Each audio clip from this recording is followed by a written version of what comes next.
بسم الله الرحمن الرحيم، والصلاة والسلام على أشرف المرسلين سيدنا محمد النبي الأمي الكريم. أهلا بحضراتكم ولقاء جديد من الفيديوهات الخاصة بالصيدلية السعودية. النهاردة هنتكلم عن نقاط مهمة جدا عن البانوكسيل. طبعا أكيد اللي شاف الصورة بتاعت البانوكسيل متوقع أو عارف عنه بعض المعلومات المهمة، ولكن في معلومات مهمة جدا جدا تجنبا لحدوث حساسية في البشرة، تجنبا لأمور كثير خطيرة وانت بتستخدم البانوكسيل. ومش معنى كده ان احنا بنخوفك من استخدام البانوكسيل.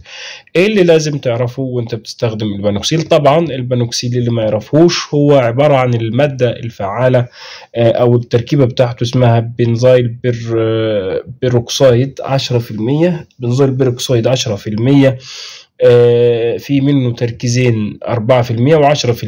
اللي قدامنا ده اللي 10%. طبعا ال 4% للبشرة وال10% للجسم. من مميزات هذه المادة أنها قاتلة للبكتيريا، فلذلك بيستخدم في علاج حب الشباب البكتيري بصورة جيدة. تمام. إيه اللي لازم بقى تعرفه؟ إنك أنت تستخدمه أو تستخدميه بالتدريج.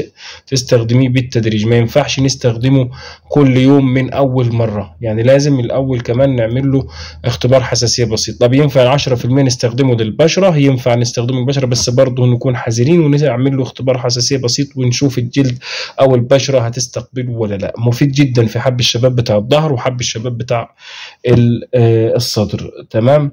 طبعا هو بيقلل نسبة الدهون المفرزة من البشرة، كمان بيحدد من بيحد ويعني يقلل من ظهور البثور او الرؤوس السوداء وحب الشباب. دي بالنسبة للاستخدامات بتاعته. والاستخدام تاني مهم جدا، ان هو مفيد جدا للناس بتاعت اللي عندها رائحة العرق كريهة وبتعرق باستمرار، فبرضه ممتاز جدا ليهم. طب بنستخدمه ازاي؟ بنستخدمه ان احنا المكان اللي عايزين نطبقه عليه او نستخدمه عليه ان احنا نغسله بغسول لطيف كده، مش محتوي على اي مواد قاتلة للبكتيريا، غسول لطيف خالص. بعد كده بنعمل مساج بكمية بسيطة كده على قدر كده الاصبع، ونعمل بها مساج لمدة من دقيقة إلى دقيقتين على المكان اللي احنا عايزين نغسل بيه نغسله بالبانوكسيل. تمام. أو بالبنزويل بيروكسيد. تمام. بعد كده بنسيبه بعد المساج ده من دقيقة ل2، بنسيبه من دقيقة ل2 برضو. تمام. بعد كده نتأكد ان احنا غسلناه بالمية تماما، ونشفناه. تمام. عشان ما يعملش جفاف كتير للبشرة. وبعد كده بنعمل عملية ترطيب، وبنحاسب برضو انه هو يجي على الملابس او الكلام ده. ولكن لازم نعرف ان في بعض الادويه ما ينفعش تستخدم معاه، وبعض الكريمات ما ينفعش تستخدم معاه. اوعى تستخدم معاه الادويه بتاعت حب الشباب زي ايه؟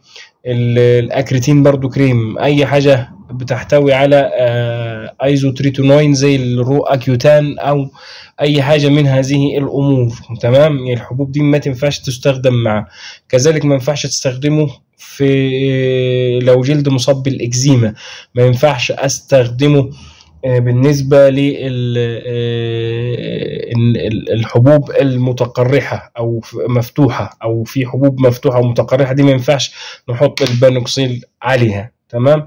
يبقى دي أهم الحاجات اللي لازم نعرفها. ما ينفعش نستخدمه ونطلع على الشمس مباشرة، أو ما نستخدمش واقي الشمس. ده الأهم المعلومات اللي لازم تعرفها أو تعرفيها عن البانوكسيل. لو ما كنت اشتركت في القناة اشترك في القناة وتابعنا. وأهم المعلومات عن كل المنتجات الموجودة في المملكة العربية السعودية أو في الصيدلية السعودية، سواء كانت أدوية أو مكملات غذائية أو أي شيء يباع في الصيدلية، إن شاء الله هتعرفوا المعلومات المهمة في كم دقيقة كده عنه، بحيث إن شاء الله يكون الاستخدام آمن وفعال. وربنا يحفظنا وإياكم من الأمراض. والسلام عليكم ورحمة الله وبركاته.